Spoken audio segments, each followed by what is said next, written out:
沒有毛澤東就沒有新中國，沒有你和我是一個偽命題。歷史層層相因，環環相扣，任何一個環節都會影響有不同的將來。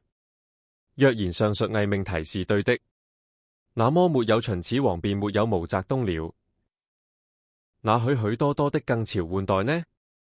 客觀毛澤東的功過，功不是他個人之功，功是所有中國人之功，包括抗日、一壇三星、韓戰和越戰，都是所有中國人的共同努力和爭取來的。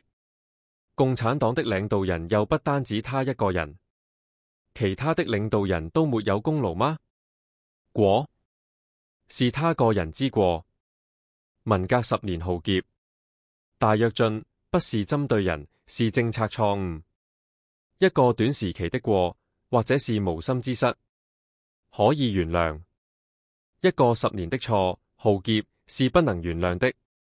中國將他的錯推給了其他人，輕描淡寫毛澤東的錯，是不負責任的。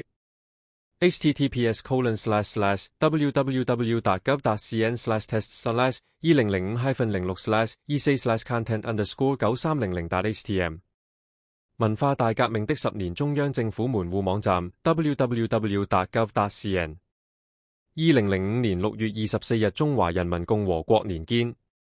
若然文革不是毛澤東個人的錯，那麼以下的都不是個人的錯：一、焚書坑儒不是秦始皇之錯；二、種族滅絕猶太人不是希特勒之錯；三、種族滅絕巴勒斯坦人不是以色列的納坦亞胡之錯。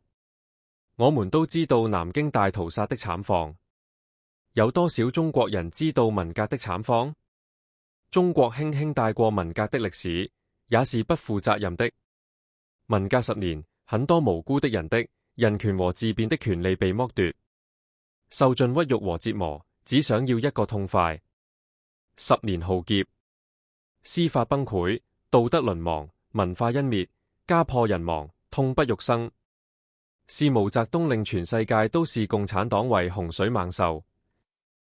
毛澤東就是中國的罪人，是共產主義的罪人。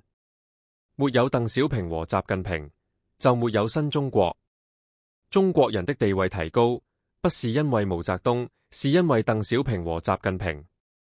之前香港人叫納陸人做亞燦，自鄧小平及習近平後，香港人反而成為港燦。知道說明習麼嗎？燦字就說明了中國人的地位。